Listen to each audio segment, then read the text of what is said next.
It's a false statement. Let's watch Patrick Bet David, and then we'll watch the video Feeding Starving Influencers with Quen. Said he never called. They wouldn't listen to him. Do you think he will listen to you? When you say just talk, when did you talk to him? 2 hours ago. Okay. He called me. I didn't call him. And Dude, this is the only one of these kinds of interviews that I will watch because I love Patrick Bet David. our country has been poisoned, okay? They're all threats to our nation.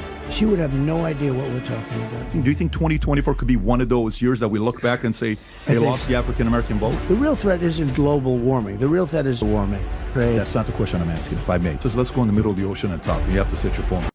I need someone to, when he says that, I need someone to be like, what about Israel's, what would you do if Israel decided that Iran? Like, I need this in my bones. Obviously, PBD would never ask that question, but like, I need this in my bones. I need what kind of answer.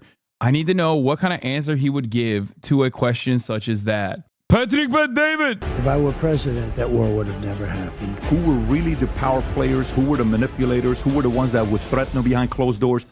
No, I don't want to put you in trouble. More beautiful than any word I know, Carol. If I buy this in U.S. and it's made in U.S., it's $2,400. Well, let me explain. Can you send me that chart? Look at that. I spent some time with Bill. He loved having you that night. You're like a psychiatrist for a lot of people. Because this stuff is very good. Now, let's end the show right now. See, he's glazing. He loves glazing the people. So before you watch this interview, I want to share a couple thoughts with you. For a guy like let's me, go. Share those beautiful thoughts. Patrick Bet David, share the beautiful thoughts. Oh, yes. Oh, yes. I need to be value-tained, man. We've watched so much death, destruction, and horrifying things that are happening all around the world. And honestly, I speak for all of us when I say I am ready, okay? I'm ready, dog. I am ready. I need it. I need to be value-tained. Please, Patrick. Please, Pat. Please, Pat. Please, Bet. Please, David. Give it to me, okay? Patrick Bet David the Trump. Are you gay? Oh, that'd be so sick. I used to come up in business. I never liked politics. Never. My Assyrian king, my goat. Paid attention to it. I could care less. My parents got a divorce. I don't want to deal with it. I hate politics. Then I realized it matters to pay attention to politics. I'm starting to pay a lot of money. And I'm like, wait a minute, what is this all about? If you consider yourself the leader of your household, never has there been a more important time than today to pay attention to politics. By the way, if you love Trump and you're already committed to voting for him, you're going to love this interview because there's a lot of things he's never talked about before. If you hate Trump and nothing can change your mind, you're also going to love this interview. But if you're part of the independent, undecided voter that's sitting there saying, I really want to make up my mind of who I'm voting for, I address 3 issues. Personal life. I asked him a question at the end about personal that played a clip for him. You'll get to decide if you got emotional or not. You'll see body language for yourself and say, I've never seen this side before of him, right? I asked him questions about business. I asked him a question about when he became president, you went into the White House first. Who were the power players? Who was the most, was it director of CIA? Was it Big Pharma? Was it military? Who was it? I never thought the answer he was going to give me and what name he gave to some of the people. I've never heard him say that. Pretending that there's people in his audience that hate Trump. Me, you, we're on the audience. We hate Trump. Yeah, we already watched this. We already watched this. You're late. I'm actually posting my version of this TikTok as well, but I don't know how to post it. I'm so bad. What? Oh, no, that's not right. How do I post TikToks? I'm about to. Earning that UNC status in real time. Yeah, I don't know how to. Just one thing at a time, my guy. I know it's too hard. I'm overwhelmed right now, but I'm posting it. But how do I add the sound? What's the song that's like "Post Me, Baby"? Natalie Ann, what's the sound? Because that's the sound in the TikTok. But she sent me the original. She sent me the video baddies, right? Okay. The problem is she sent the song, like sent me the TikTok with the song already on it, and I feel like I need to like actually. All right, I figured it out. I made it work. You Shazam or check the corner for the audio. No, I got it. I'm posting a TikTok in real time right now, bro. Watch. Save yours as a draft. Go to hers and push the sound. I did it. I posted it. Blast out the TikTok in here. It'll help with the algo. I think so. Gonna be a how do I add sound Facebook posts in 5 minutes real time. I hope I didn't get up. Okay, are you guys ready for this? I just posted the TikTok. Let's see how this works. Let's see if it shows up. Oh, it did. Okay, here it is. Hey, baddies, pose for me. Ass fat, slim, thick, no tummy. I'm too bad and I'm getting mo. You're so awkward. I know, because I am. Because I am. That's the TikTok. That's it. That's all I got. At least I look jacked though. Look at those legs, dog. I got some goddamn cannons under that Hercules skirt. This looks like an OnlyFans promo, Lamau. Skipping ankle day, I fear. Link it to boost the algo. Boom. Give it a like first. Bro, why are you pretending to be a Greek god? Your chance for that was like 20 years ago. I'd be 12 at that point. Same vibes with this TikTok. Screen to the ring, to the pen, to the king. Where's my crown? That's my bling. Always drama when I ring. Oh, God. Run up those numbers, chat. It's already happening. What is this? You're so smart. Damn, this is like from an hour ago. Girl, it's been 2 hours. I ran a TikTok after the video was posted and no edits were made, so I had to make one. That's crazy. Costume should have been one size smaller. No, I think it was a perfect size. It's a good size with this costume. It would have been too small. No calf training. Dog, I'm tall. Okay, shut up. All right. Now that I have actually posted my TikTok, my little TikTok, I've posted it. It's time for me to get back to Patrick Bet-David. Before, he reacted to a few videos about Barack Obama. I showed him a couple charts he had never seen before, but you're going to see things that's never been discussed with him before for the first time ever in this interview. So with that being said, again, he's going to say, please, if you consider yourself the leader of your household, where your voice matters, your vote matters, I would pay attention to every single minute of this interview with the one and only President Donald J. What do you mean the leader of the household? Trump. 30 seconds. Did you ever think you would make it? I feel I'm supposed I could taste sweet Wait, this is his intro song? victory. I know this life meant for me. Yeah, why would you bet on Goliath when we got Bet David? Valuetainment, giving values contagious. Oh my God.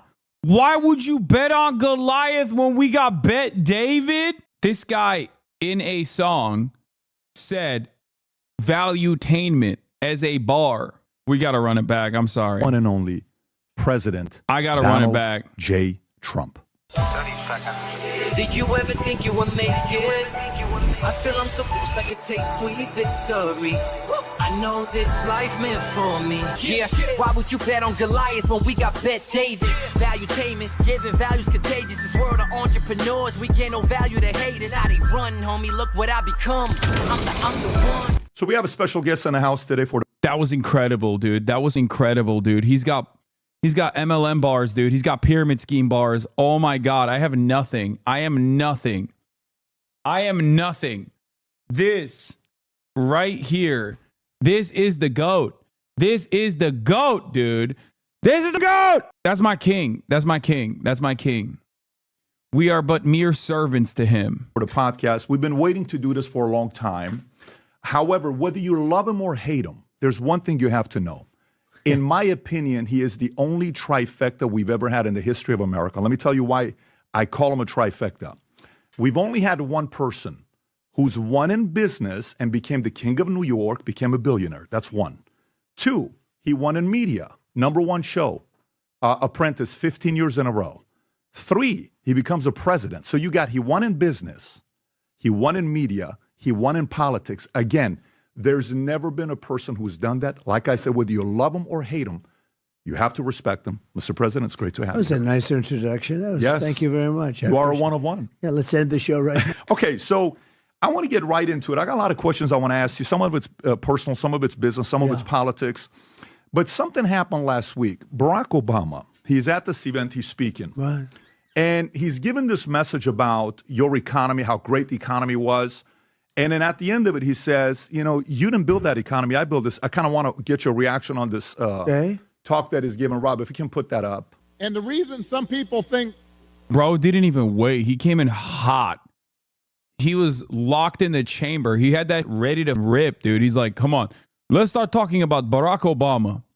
He's he's lying about saying he built the economy that's real good. Well, I don't know. I remember that economy when he first came in being pretty good. Yeah, it was pretty good because it was my economy. We had 75 straight months of job growth that I handed over to him. It wasn't something he did. I had spent 8 years cleaning up the mess that the Republicans had left me the last time. So just in case everybody has a hazy memory, he didn't do nothing except those big tax cuts.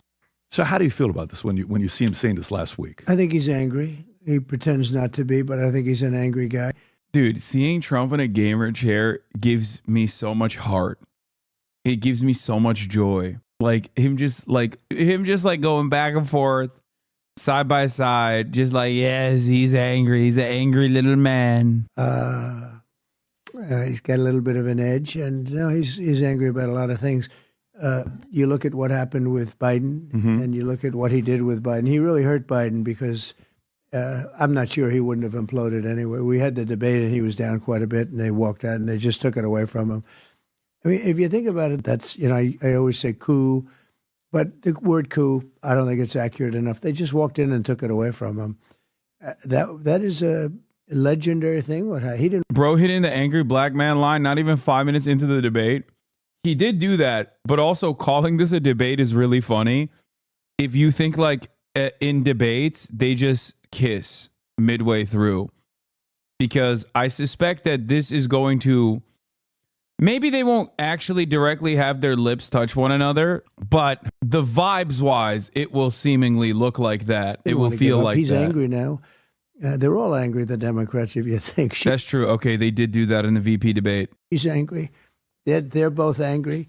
But no, I watched that last week, and I think he spoke down to black men. I thought it was terrible the way he spoke to them. But you think it's effective? You think he still carries the same stick as he did, maybe 8 years ago or 12 years ago? No, I don't think it is. No, I don't think he does. I think people have gotten smart. And no, I don't believe he does at all.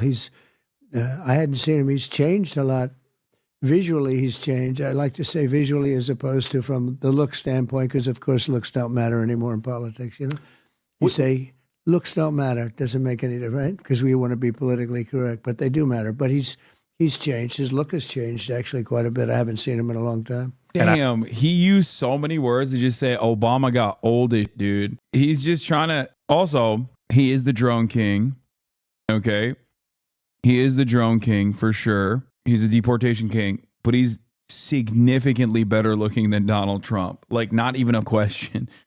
So on that front, it's like kind of wild to be like, Obama, the thing that he is bad at is looking good. He does not look good. By the way, Rob, I think that's even 4 years ago. I think it's even more than it is Well, today. no, but the statement he just made was a couple of days ago. And that, it was a couple of days ago. And it's similar to the statement he made back in 2012 when he told business owners, you didn't build that. Remember when he said that? I don't know if you remember that whole comment. I think this is the speech, Rob, if you want to play this. If you got a business, you didn't build that. Somebody else made that happen. So this becomes a pattern of communism. You see a pattern of communism there? No, I mean, that's basically the view. We didn't do anything. Right. Government did it. Somebody did it, but anybody but us. Do you think this works with the undecided voter? Do you think the undecided voter that's sitting, our audience, they're entrepreneurs, they're small business owners, they're family, they have kids, they want to win, they got dreams, they want to do something. Do you think a message like that from him lands on the business owner, on the undecided voter, on the person that says, you know what, I think he's right, I'm going to go vote for him? Do you think it works? I think you don't have that many undecided voters. I think by now you have very strong Trump voters. I don't think you have strong Democrat voters, but I don't think you have strong Kamala voters. What's to vote for? I mean, take a look. She can't do an interview. Has she been in here to do an interview? No, not yet. I don't think you'll see her. She's claiming she's going to go on Rogan. Well, that'll be interesting. So am I. I heard. When is that going to happen? The election is like a day from now. Like, there isn't that much time remaining between now and the election. Like, how is that? Dude, next week is going to be a content. Next week's about to be crazy if they do it next week, I suspect. Dude, I'm going to be honest with you. Like, it shouldn't be this way. Let me just explain to you something, okay? It shouldn't be. What I'm about to describe to you is the reality, and it shouldn't be the reality. But I do legitimately think this double Rogan header for Kamala and Donald Trump is going to be significant. And that, to me, is devastating about the future of American politics. I know a lot of people that have brought up in totally random, irrelevant conversations that they are waiting to see what the Joseph Robinette Rogan conversation is going to look like what that podcast is going to look like. That's how stupid the median voter is in general. Okay? Considering the track record of Trump in moments like this versus someone like Kamala Harris, I can't believe the keys are in the hands of a toe-shaped man who very famously used to deny that the moon landing happened, and now has become an anti-vaxxer, like an actual ape man. Oh, you gotta enjoy the show. Honestly, you just, if you can't really change the outcome, the trajectory, if you can't do anything about American politics, the least you could do is at least watch the doom and enjoy it as it's happening, I guess. I think I am. I don't know. I think so. But it'll be interesting. It'll be interesting to see what happens today with Brett Baer. Brett's two people. He can be very nice or he can be himself. He was tough on you. If he's tough on her the way he was tough on you, he was very tough on you. He was always nasty to me. And right. I don't think he'll be tough on her. I don't think he'll be. He was wrong. Fox is a very disappointing thing. During the day, Fox is just terrible. During the day, Fox is very disappointing. At night, that's when they thrive. That's when I like them. I love it. Well, and but I want to show something with this. When you look at this whole Barack Obama thing, I think the one thing they don't show, you were talking yesterday, I think it was the Bloomberg event, which, by the way, I loved. Yeah. I love the way you handled the whole terrorist conversation. That was a great event. I got hoodwinked to go on that. I was supposed to make a speech in front of the Chicago Economic Club, which is a big deal, which is a very prestigious place, beautiful. Everything was beautiful. And all of a sudden, I understand I'm being interviewed by this gentleman. And he's got a reputation for being about, I'd love to see him do Kamala. He should do Kamala. That would be beautiful. But he's a tough cookie, and he's the chairman of Bloomberg. He's a big so all of a sudden I'm being interviewed, and I wasn't happy about it because I found out that he is, his reputation precedes him. And but I decided to do it. You have a choice: walk out and don't do it and have a scandal, or go in and do it and hopefully win, or you go in and do it and you get, which is probably the worst, but. It was a great interview, actually. And he was nasty, but he wasn't overly nasty to me. I mean, other people thought he was. I thought nastier was David Muir when he kept interrupting me during the debate and saying false things, like when I said his way up, and he said, no. His beautiful face, David Muir. I hate him. He's nasty, but also beautiful. A handsome man, right? Straight out of Central Casting. I hate him. I hate his stupid face. I want to kiss his lips. No, it's down. I said, you're wrong about that. It's up. And then 2 days later. No, it was not up. It's down. Why? This is what I mean, okay? Get ready for this. And it will be entirely because of Kamala Harris. If this wins, I cannot stress this enough. If this wins, get ready for this for the next 4 years. And it will be entirely the fault of Kamala Harris and her dog campaign, okay? She had every opportunity to win this race, and she still, if she fails, oh my Lord, dude, every goddamn day of the week, people are going to be saying the absolute worst, most nonsensical, with the seriousness that with the arrogance and seriousness, oh my God. It's going to literally just be like, the Democrats are going to run the table. Hasan, there was some I saw magats spreading on Twitter about how FBI numbers got revised to plus 4.5 instead of 2.7 or something as evidence they're fudging the numbers. Every week they invent a new talking point for this, and I don't know which one this one might be, but the original talking point was when FBI started doing a national database compilation, and they changed some of the designations for their for their database, but that was in like 2021, if I'm not mistaken. And they constantly point to that to be like, oh, actually, FBI is fake and they're lying about the numbers. The reality of the matter is numbers come from local police departments. Okay. The FBI tries to compile it. Some police departments actually give all of the data to the FBI. Some do not, but it doesn't matter. Ultimately, there are plenty of national databases that track numbers that the police departments, local police departments, which are like 90% Trump supporters, by the way, those guys are the ones who are giving all of the data, conviction rates, arrest rates, all of that. Some might not offer demographic data beyond that. Some might keep that private. Others won't. Doesn't really matter. Ultimately, the broader statistic is obviously meticulously tracked. Okay. And those numbers show that it's down in urban cities, in big cities. Why is it down? Because it was never across the board up to begin with. There was a brief increase in the aftermath of the COVID lockdowns ending. Okay. But beyond that, the only part of that was actually up were homicides. Okay. This is a pretty significant thing. It's a pretty significant type of homicides across the board are now down as well. Okay. Literally, you can literally look at local departments in every single municipality and figure out if it's up or down in your neighborhood.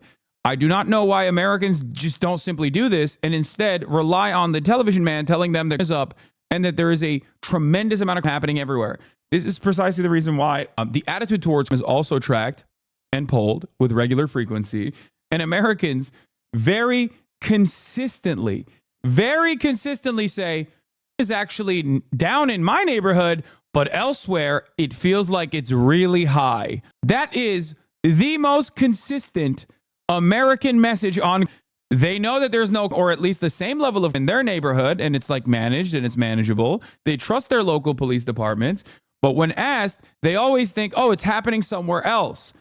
This is a direct consequence of mainstream media regularly running bottom lines, or headlines, regularly lying and claiming that is just a complete out of control, a panic thing that is happening in America. It's like there's in every corner. Oh, see the biased coverage? FBI revised data to show offenses rose rather than drops report. The FBI revised, this is 2022, not 2021, showing a 4.5% rise in offenses instead of a decrease. Researchers criticized the FBI for lack of transparency, said the revised data harms the Bureau's credibility.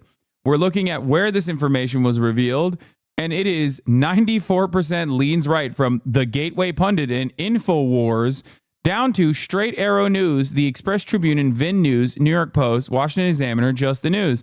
Now, but that's not alone. That's not enough. That's not enough to say like, oh, this is like stupid. Oh, it's really biased. Of course it's biased. These guys are doing propaganda. The issue is, it is exactly what I was telling you, which is that no, it's not up now. It's down. It's down from 2022, but it doesn't matter. And the only reason why the offenses rose, specifically homicides in 2022, is because the FBI, I think, changed something in their in the way that they compile this information, and that's it. However, is still down. It's down from 2022. It's down from 2023. Its latest report shows that fell by an estimated 3% between 2022 and 2023. For a non-negligent manslaughter reduced by 12%, the largest drop in the last 20 years. The report also falls in rape by 9%, robbery by 0.3%, aggravated assault by 3%. In 2023, the FBI recorded a rate of 363.8 per 100,000 people, which is like insanely high for an OECD nation, but doesn't matter. As opposed to the 2022 rate of 377.1 per 100,000 people. Now, the interesting part about this is if you look at it from 2000 onward, oh my God, what are we looking at here? What are we looking at? Here, I'll show you how they do this. Okay, are you ready for this? How do I want to, okay, let's just save it. Okay. Oh no, it just saves as a web page. God damn it. I just want the photo. I want the image. Okay. Snipping tool. I don't want to snip it. Okay, whatever. Here's how people look at it, just for this dumbass meme that I want to show you. Okay. Now, when you look at this here, do you notice something here from 2000 to 2022? What does this show you? What does this show you? No, you can't right click and open a new tab. What does this show you? Oh, that's right. It's still going down. If you expand on this data and take it all the way back to like the 1980s, it is going even further down. Now, having said that, how does the media report on this matter? Well, let me tell you how the media reports on this matter. They do one of these, okay? Wait, how do I zoom into this? They do one of these and they go, "Look how much has gone up! Oh no! It's out of control, brother!" They did that right here, okay? They literally did that, okay? When you look at the chart like this, I can't zoom in any further and I can't move it any further, unfortunately. When you look at it like right here, okay? When you look at it right here, how do you crop the image? Okay, there it is. There, I did it. Whatever. You get the point, okay? You get the point I'm making, which is when you hyper focus on a brief increase in, it causes you to not recognize what is actually happening in the country. People do this all the time.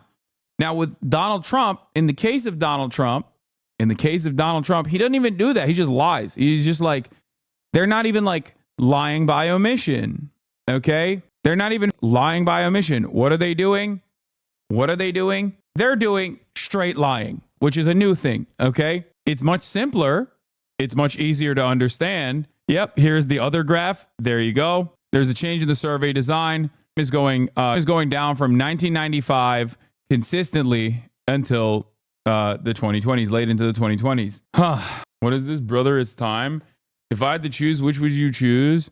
Harris voters, 43%, communism, fascism, 11%, Trump voters, fascism, 28%, communism, 16%. This is actually a noticeable.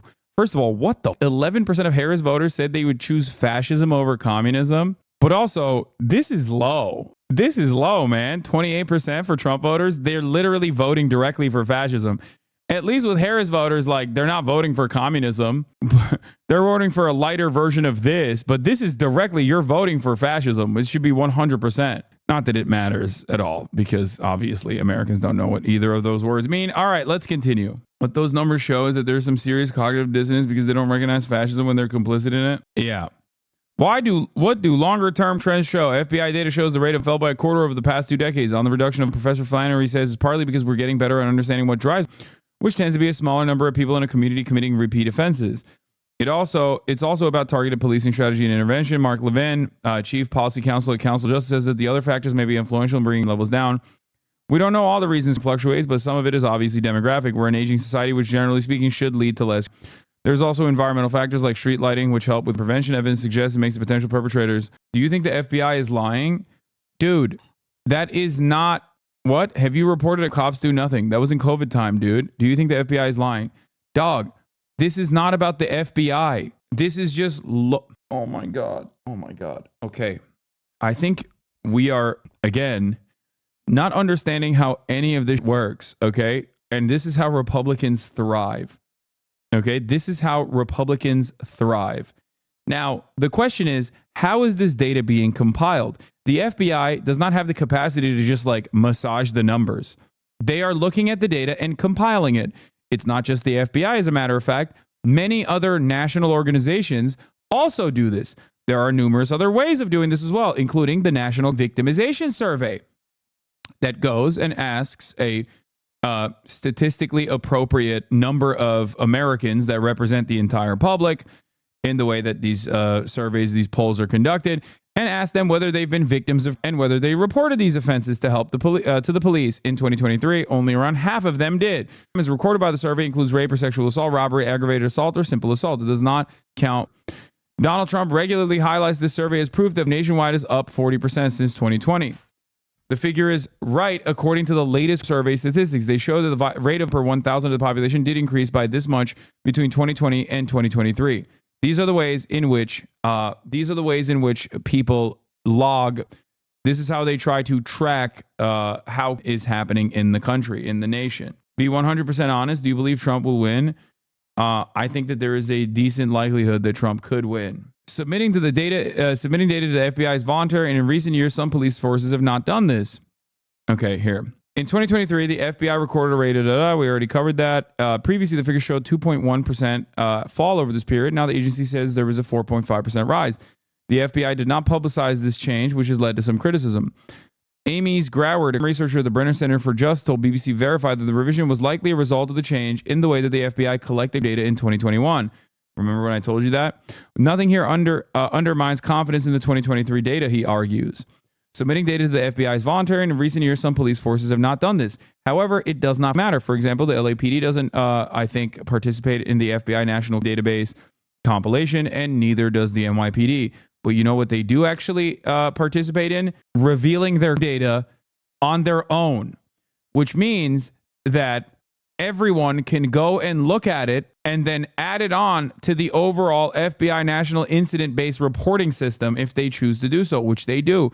In 2021, the participation rate was around 2/3 because many agencies, including NYPD, like I said, in Los Angeles, did not submit data to the new FBI system. And Donald, in his website, says, is missing nearly 1/3 of the nation's law enforcement agencies, including from many of the most cities such as Chicago, Los Angeles, San Francisco, Oakland, and New Orleans. But participation has steadily improved, and in 2023, more than 85% of agencies enrolled in the FBI's data collection system, and they submitted figures. The FBI says every city agency covering a population of 1 million or more residents contributed a full 12 months of data in 2021. Daniel Flannery, a professor specializing in prevention research, says that generally it is the smaller agencies that do not submit data. Many of them don't have their own data people. Suburban and rural communities tend to be the ones not submitting the data because they lack resources. Okay? However, Trump is making a comparison with a year when, as measured by the survey, was significantly lower. Professor Flannery says picking a year during COVID that many represent the lowest rates and then comparing to a more return to normal year cherry picks the 2 points in time. Comparing 2023 to a pre-COVID year may be more appropriate. The survey says that while the 2023 rate was higher than those in 2020 and 2021, it was not statistically different from 5 years ago in 2019. As in, victimization survey also points to a normalized rate when there were no lockdowns, just so you understand. So Donald Trump sometimes straight up lies. Other times he does the old school version of lying, which is omitting details, omitting key data points, or at least massaging the numbers in a way that makes him look good, I guess. But that is what it is. FBI data shows the rate of fell by a quarter over the past 2 decades on the reduction of, we already talked about this. Why is this data useful when it doesn't include the biggest cities? Because it does not matter, because the biggest cities' rates are independently still logged. That is the point. Oh my God. It does not. Do you think that the Los Angeles Police Department and the New York Police Department are not revealing their own personal local law enforcement data? They are. They're just not revealing all of the details. They're not revealing all of the details to the FBI. But if you look at national resources that track all of this and compile it, you can see that the dip in is consistent there as well. Oh, why not though? I don't know. I don't know why they don't do that. I don't know why they don't give FBI every single piece of data. Okay. But like there are, you see, LAPD releases end of year statistics for the city of Los Angeles in 2023. In 2023, there were 327 homicides, which is a 17% reduction in homicides compared to 2022. Same in Philadelphia, same in New York. Everywhere you go in all these big cities, if you personally thought that these massive departments, like, did you for a moment think that the Los Angeles Police Department is not revealing their data? Like, we just don't know. We just make it up on our minds. No, of course they reveal their data. Of course. Hasan's FBI handler, thank you for the 5 gifted subs. I will continue defending the FBI vociferously. Oh my God. Think about how long it took for me to respond to Donald Trump's very obvious, very silly little lie where he was like, is up. I don't give a shit. You're lying. That's all he said. He said, is up. And look how long it took for me to describe to you once again that no, it is not up. Not in these big cities and not up nationally. And yet Americans still think it's up. Why is that an inconsistency? It's because there aren't that many people like myself out there in mainstream media going, you guys are wrong. It is actually down. It is not up. Trump has captured the not looking into it crowd. I think we are all the not looking into it crowd. we are all that crowd now. Okay. Everyone in America is that crowd for whatever thing suits their cognitive biases, whatever makes them feel comfortable in their idiocy. Okay. It's down, but Americans don't seem to think so. At least they think it's up somewhere. Okay. It's not. What is this TikTok? Breaking news. This is pretty crazy. There was Yeah, we already covered this earlier. All right, let's continue. Later came out. That's right.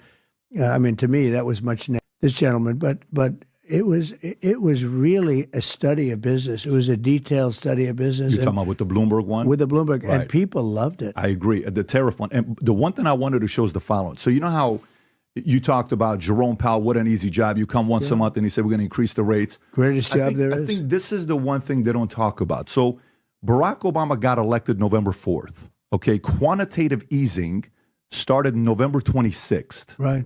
And it stayed. Wait, I wonder if something happened in that time frame. Wait, go back to that.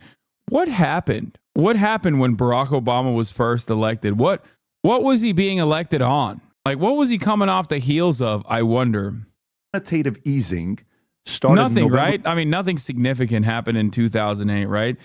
No, like meltdown of the American economy at all, right? That's like no crisis whatsoever.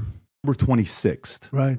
And it stayed for 8 years until you got elected. Right. So if you look at that low, pretty much 0% interest rate, Right. and then you get elected, right? If you go to January 2016, Rob, for the audience to see that, and then from there, one by one, rates are going up, going up, going up, going up, going up, and then Biden comes in, goes back down to zero to try to save the economy, and then the rest is obviously history. Right. But do you think the average person knows, like, the impact of going to 0%?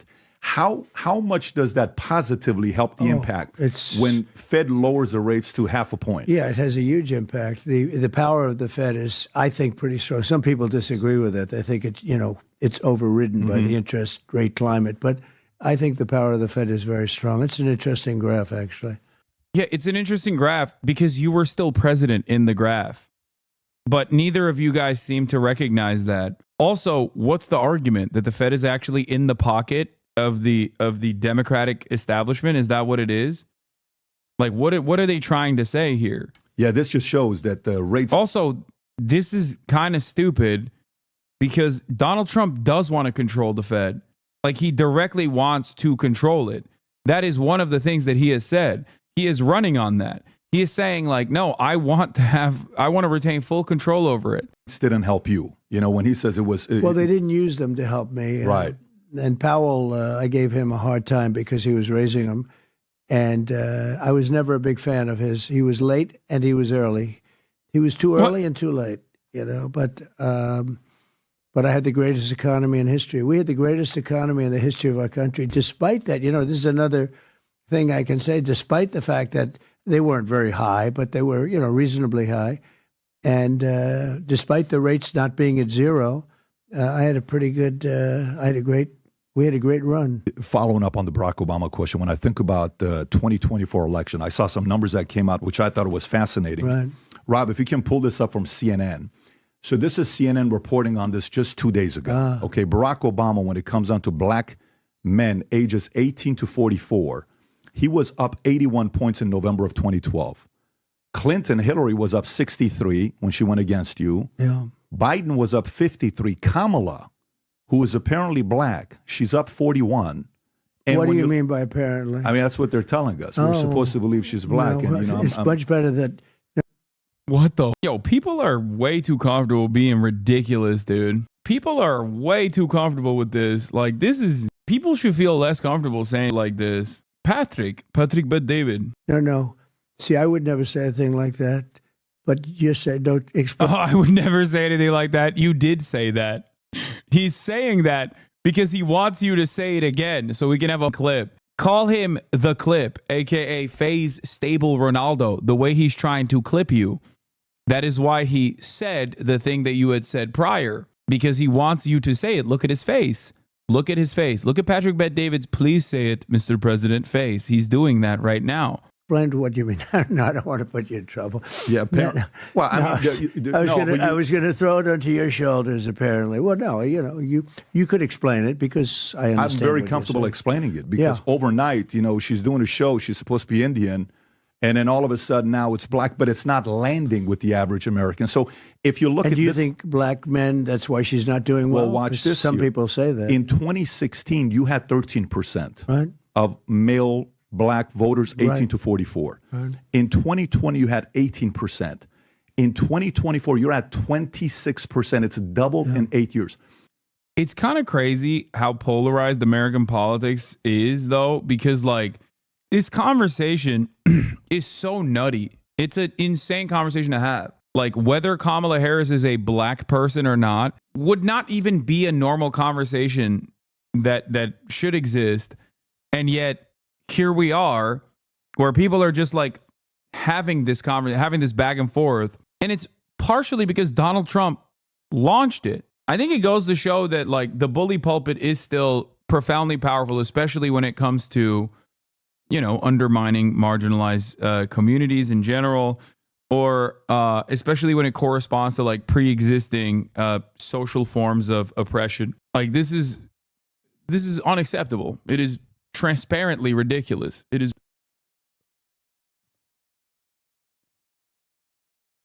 The question I'm asking you is the following. Back in 1960, Right. 64% of African Americans would vote Democrat. Right. The other was pretty much conservative. African Americans have historically been very conservative. Okay. Barry Goldwater, the issue happens, 1964. Right. It goes from 64% Yeah. Democrat to 92%. And it's been between 85 to 92% since 1964, right? You've come in and you've shaken things up. Do you think 2024 is going to be one of those moments where African American men, they're like, listen, I'm sick and tired of Democrats feeling like they own me. I think I'm going to go to the other side. Do you think 2024 could be one of those years that we look back and say they think lost so. the African American vote? They really lost it for a while, the Republicans. I mean, it went, and it started, I guess, with Barry Goldwater, if you look at the charts. Yeah, Patrick, but yeah, what happened? What happened back then where they lost the African American vote? Barely different than mainstream coverage. This CNN discussion goes completely off the rails when radio host Shiley Winter says this race is between House African Americans and field African Americans, and the field African Americans are going for Donald Trump. What the bro? Dude, and I had this exact same conversation yesterday, not on these boundaries, of course, but the fact that people will start saying this on the main, like there is a permission structure that is given to Americans that are waiting for any and every opportunity to just pop the off saying some of the most insane, okay? It's just like everyone is just like turning the knob. Yeah, right next to Islamophobia, brother, starting to start blaming minorities so liberals can feel comfortable. Dude, it's nuts, dude. It is nuts. It was the underlying, unexamined, relatively stale Islamophobia post 9/11 in the United States of America that had like kind of been cast aside, but we never really talked about it. And then boom, everyone was like, "Oh no, we're tuned. We're ready. We're ready to rip. We're ready to let it rip, dude." In chief of Bloomberg. I want to move on to what Donald Trump has said about an issue near and dear to both of your hearts, the issue of black Americans and Latino voters. Kamala Harris has been doing interviews on black media.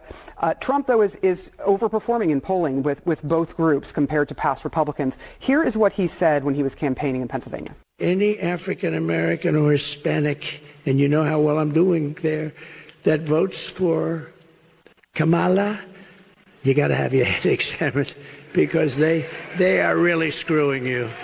They are really screwing you. It is Kamala, for the record, but he is denigrating voters for making a choice that he does not like. Kamala. Shelley, to you, what does he achieve with this? Well, how is it? Wait, first of all, how is he denigrating voters? He's saying that they are being, He's about to pop off big time, dude.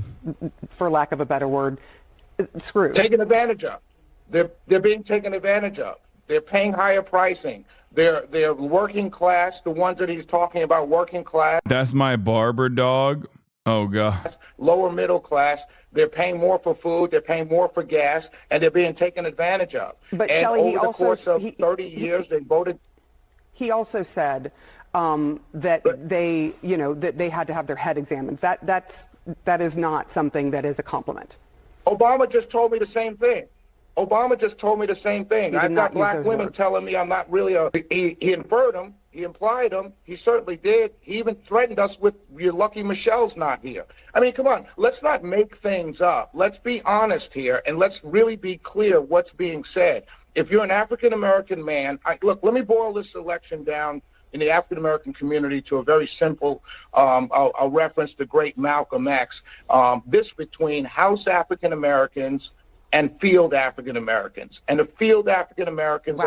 He invoked Malcolm X to talk about voting for the Republican Party. Like, he wasn't just, he was using the Malcolm X quote. That makes it even worse. That's crazy. Don't have internet. Going for Donald Trump. I'm talking about your men. I'm talking about your men who build, your men who put things together, your men who work with their hands, your men who do things, not the men who push paper, or the men who are connected to power and want to continue to be connected to power. I'm talking about the men and women in our community who are actually doing the work. African American men who are professionals who work in white collar jobs? Is that what I'm hearing from you? Or no, I'm just trying to understand. Is Shelley the... No, what he said is like almost worse. Like he's just saying that, like, he's saying that if you are a collaborator with the Republican Party, that you are actually fighting against white supremacy.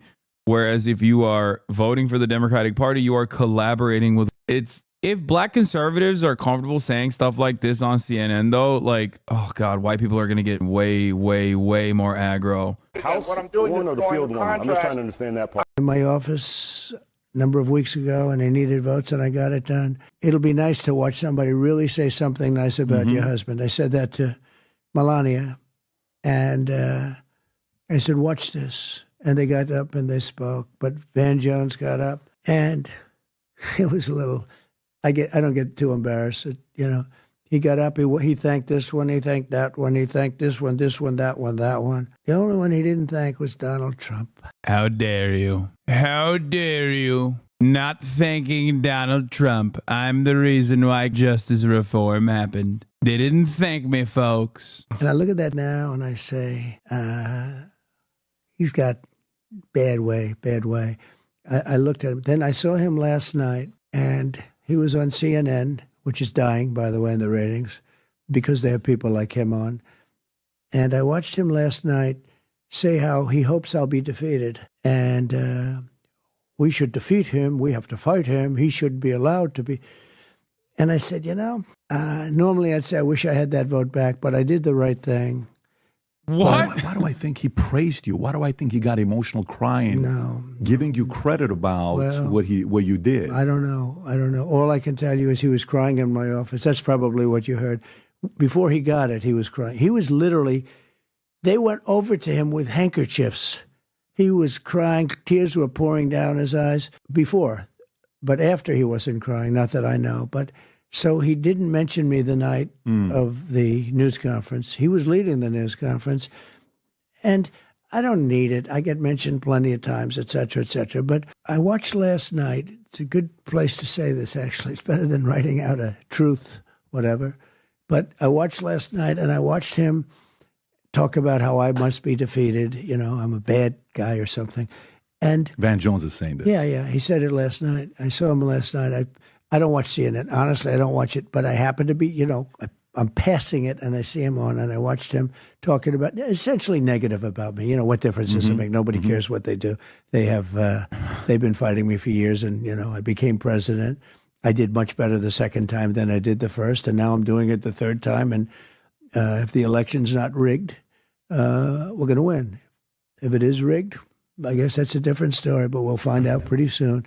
But I love whenever he says this, like, liberals get so scared. I might be wrong on this. But I don't think that a January 6th will happen again in a post-January 6th universe. And that is because a lot of the HVAC business owners and the small business, like the Adolf, the little of the American heartland that flew into the Capitol, ever thought that they would see any sort of repercussions from the justice system. And the fact that they did is the reason why a lot of that momentum was cut aside.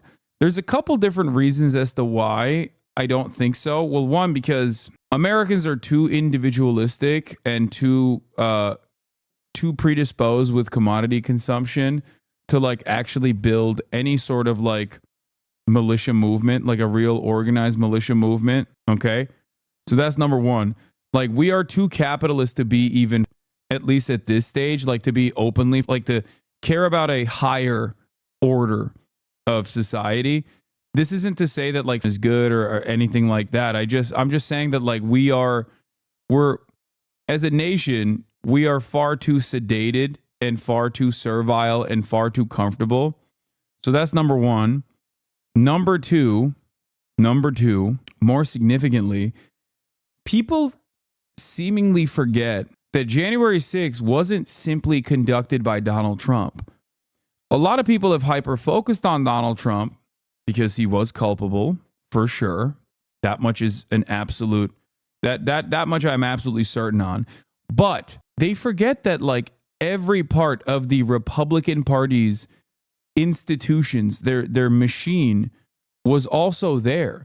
Turning Point USA, the Koch brothers and all of their subsidiary groups were busing people and flying people into DC. That got cut instantly post January 6th when they recognized like, oh, we might actually face some legal repercussions for this. They didn't get any punishments for it, but I think it was a mistake that they did not want to repeat. And that's why you saw a lot less people at his rallies post January 6th. I'm done. You're constantly on every person in the developing world. What? I'm done standing up for this, you piece. You're constantly shitting on every person in the developing world. Play DBZ Sparkling Zero or you're literally starving the gaming frogs in every developing state. Okay, I'll allow that bait. Anyway, I think, maybe due to the short-term memory that Americans have, specifically American hogs, maybe they'll forget that like 1,600 people were successfully prosecuted and are serving their prison sentences right now for the committed on January 6th. Maybe they've forgotten about that, but I think that was the first time that like any sort of deterrence actually kicked in for a lot of these people that never really thought that the American police would ever be at odds with them, if that makes sense.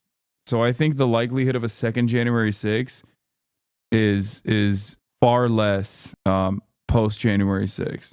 But I watched this guy last night against me, even if he was a little against me, but he wasn't. He was like, we have to defeat Trump. We have to defeat him. And I've watched him a little bit over the years, and every time I watch him, I say, what a he is, what a bad guy. But I did it for black people. I did it for, it was purely, the only people that told me about justice reform were African Americans, that's all. And I did it for them. I also did historically black colleges and universities, and I got them financing. I would see the heads of... I don't know if I'm crazy about this, but I think Donald Trump historically offered significantly less money to HBCUs than Barack Obama and also Joe Biden, like way lower. So I don't know why he always talks about like, oh, I gave so much money to those black colleges. Like, it's very weird. Maybe he just thought it was any money was too much money. Colleges come down after 2 years. They would come to Washington like 45, 50 people, a group. They'd always come in a big group. And he gave $500 million to HBCUs. Obama was $4 billion. And I think Joe Biden also has given like $3.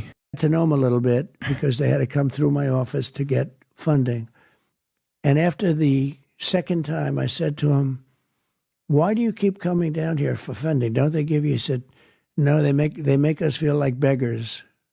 That was the term. And a couple of them I got really frustrated. Some of them I still see a little bit. And I said, what does that mean? He said, every year we come down for funding for the black colleges and universities. And they play a great role, a very important role, in my opinion. So I said, so you mean every year you come down? We do. We come down together and we go and see senators and congressmen and we try seeing a president. But I got to know him and I said, this is no way to live where you come down. And I ended up getting them more money than they even wanted. And I got it done, and I got it long term. And I said, fellas, I just got this done for you, and I want to tell you a little secret. I'm unhappy about it. They said, why? I said, because I'll probably never see you again. You'll never come down to Washington to see me. And I meant it actually in a friendly way, because I got used to seeing them. They were always coming down looking for money. I took care of their needs long term, more money than they wanted. I said, you're going to need more money than that. And I got it for them. And I think that's why black men really like me. And I think black women. Yeah, the black men that really like Donald Trump they really like him because he gave money to HBCUs. Like, no, dude, I mean, not that it matters. Neither of these people understand black Americans or black culture or anything like that, because they're so why try to understand the black community? But it's quite literally the opposite. It is actually in the same exact way. When you look at educational attainment in every community, black men without a college degree are going towards Donald Trump. People who went to HBCUs are significantly more likely to vote for Kamala Harris over Donald Trump. What the fuck is this? Like, what is this statement? It's actually the same exact demographic that is across the board going to Trump by wide numbers.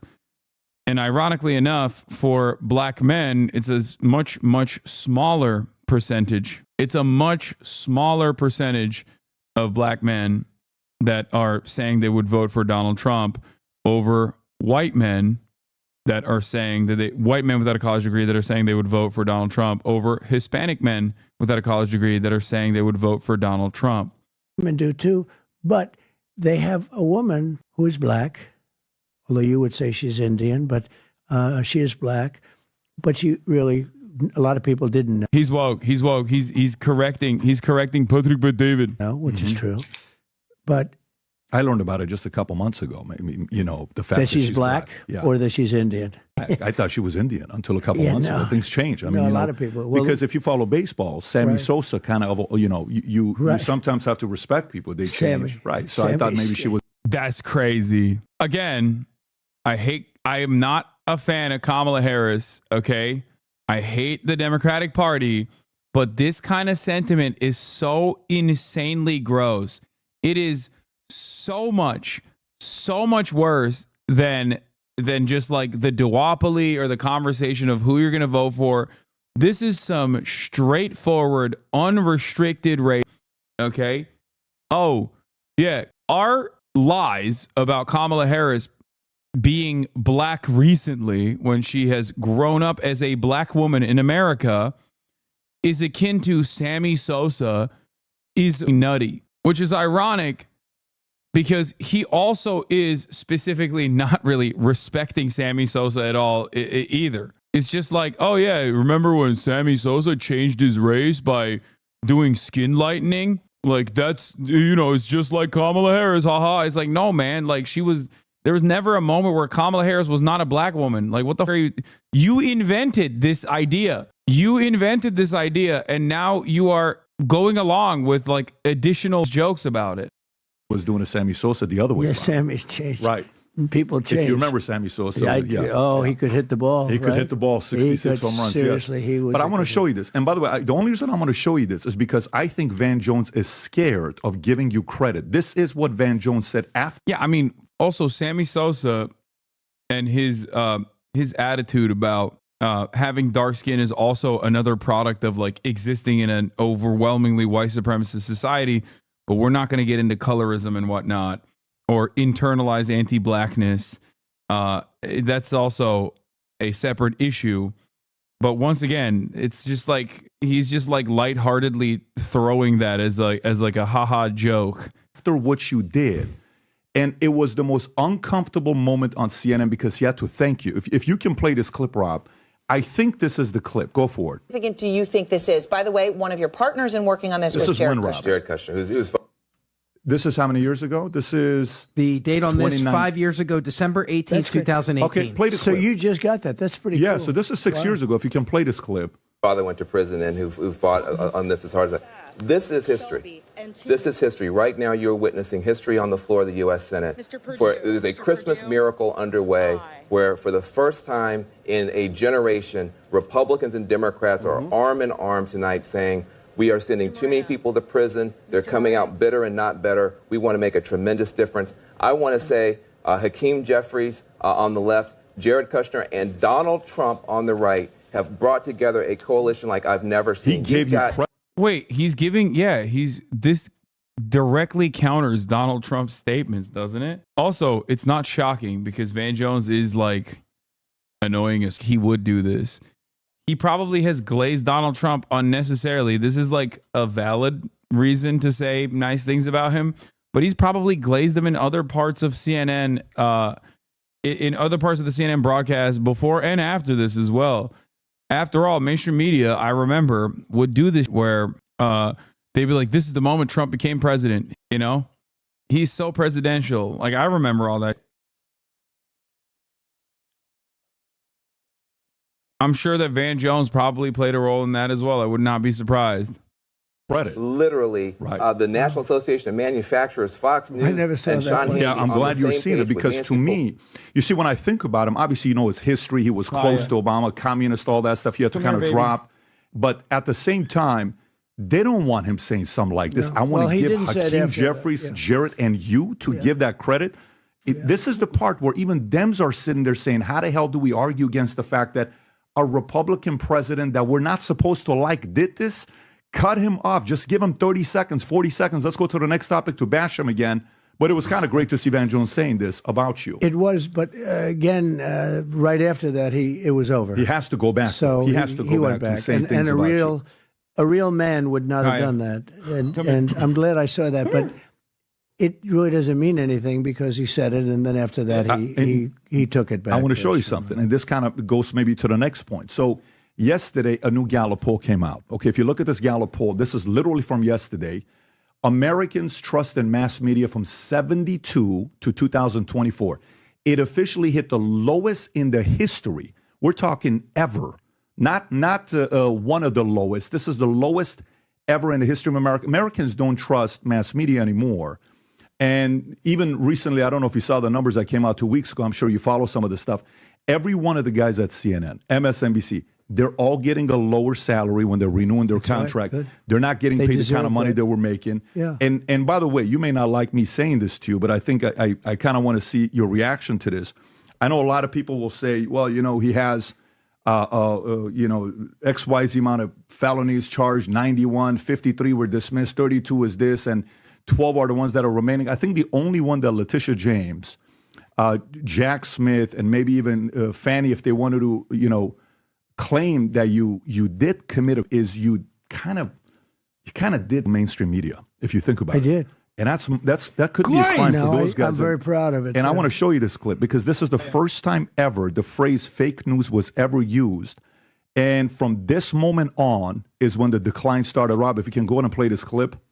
Since you're attacking us, can you give us a question? Mr. President-elect. Mr. President-elect, since you are attacking our news organization, can you give us a chance? Your organization You are attacking our news organization. Wait, nah, he didn't invent that, bro. He did not invent that, dog. I'm going to tell you who did. Okay? He wasn't the guy who invented that, okay? Let me tell you. He didn't invent Make America Great Again. He didn't invent America First.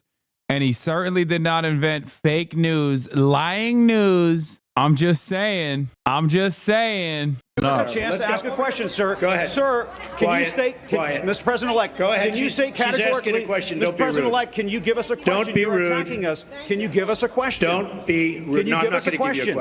I'm not going to give you a question. Can you state categorically? You are fake news. Sir, go ahead. Can you state categorically that nobody... No, Mr. President-elect, that's not appropriate. So, if you can But pause isn't it there. that disgusting?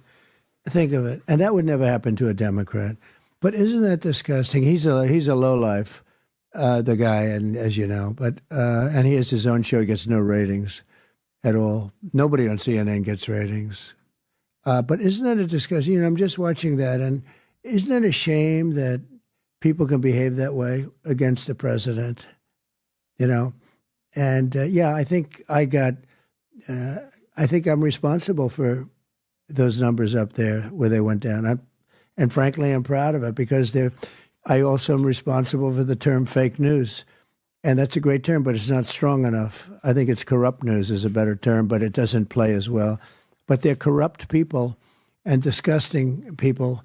But he is, he wasn't as bad as some. I mean, in a certain way, he was louder, but he wasn't as smart as some. I mean, some are much smarter. He's not as smart. Did you think you were going to say fake news, or was it just kind of came out and then it stuck? You're like, this is going to stick.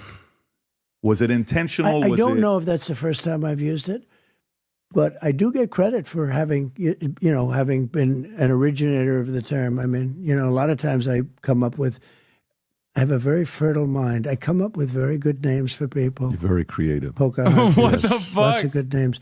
I have a very fertile mind. I don't know if that's the first time, but I thought of that term often, and more so as I was running. I actually used to get great press when I was an entrepreneur. I would get very glamorous press, very beautiful press. Mm-hmm. I went the exact opposite, and I was amazed. And I really learned how corrupt it was. I didn't think of it as that corrupt because I'd do something and they give me credit. But no, I had a very different life actually when you think about it. But then I run for president.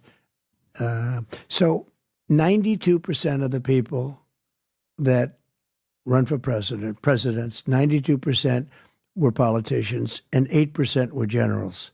So I wasn't a politician. I wasn't a general. So I was the only one that wasn't in that group. No, there were no admirals. They were all either politicians or they were sort of an interesting point. Most people don't know that. Some people said that's interesting. That Other makes people sense say because that's... even Reagan would be a politician because he was a two-term governor. Well, he was a politician. Right, he was a politician. He was a governor. Wow. Chat, your questions. Everyone was like, what about Reagan? What about Reagan, Patrick? But David, he answered it.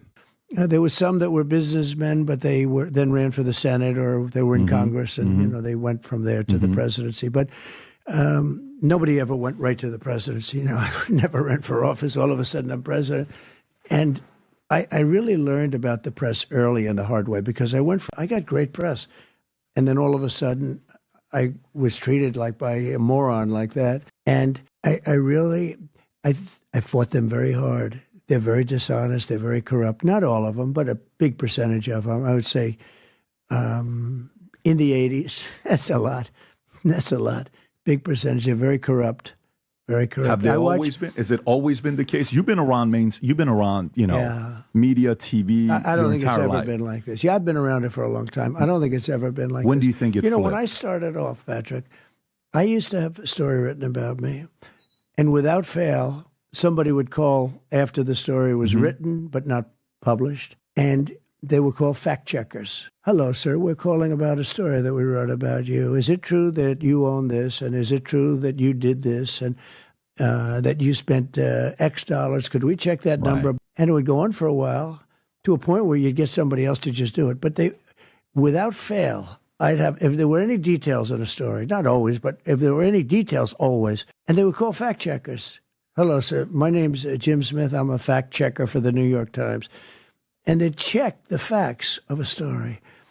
And I think they at least were trying to be real.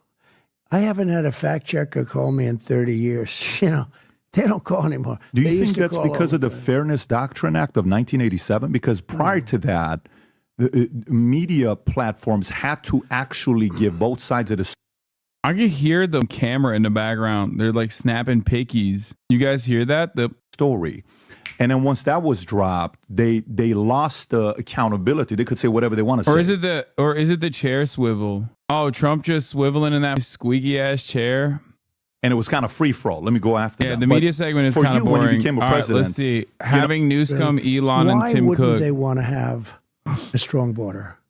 I don't understand them because, usually like in business, you'll understand why somebody wants something. Why wouldn't they want to have a strong border? Why do they want to have men playing in women's sports? I watched the Olympics and two people transitioned into womanhood. Two people. They went from man to woman and they were into boxing. And they beat the hell out of everyone. They won the gold medal. Weightlifting. Records that held for 18 years a quarter of an ounce on each side. You've seen me do it probably because it's so cool. I mean, weightlifting is so easy to, it's so descriptive, right? How can you be better than that? Like golf is a little bit harder because you have to sink putts. That's different. Women can putt, but they can't lift, 450 pounds over their head. And the weightlifting record that stood for 18, 19 years gets broken by 100 pounds. They put like a little, they take this top of this pen. See that pen? That thing weighs like an eighth of an ounce. And they'd put one over here and one over. They couldn't do it for 18 years. So the guy comes along. It's crazy. I mean, the border could make sense, though. If you were to say, like, why would they want the border to be why open? Do they there want could an be open argument border to be made there. Well, why do they want an open border with no check-in? In other words, there's nobody vetted, nobody checked.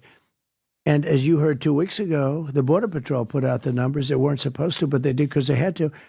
Because they had to inherently, they endorsed me.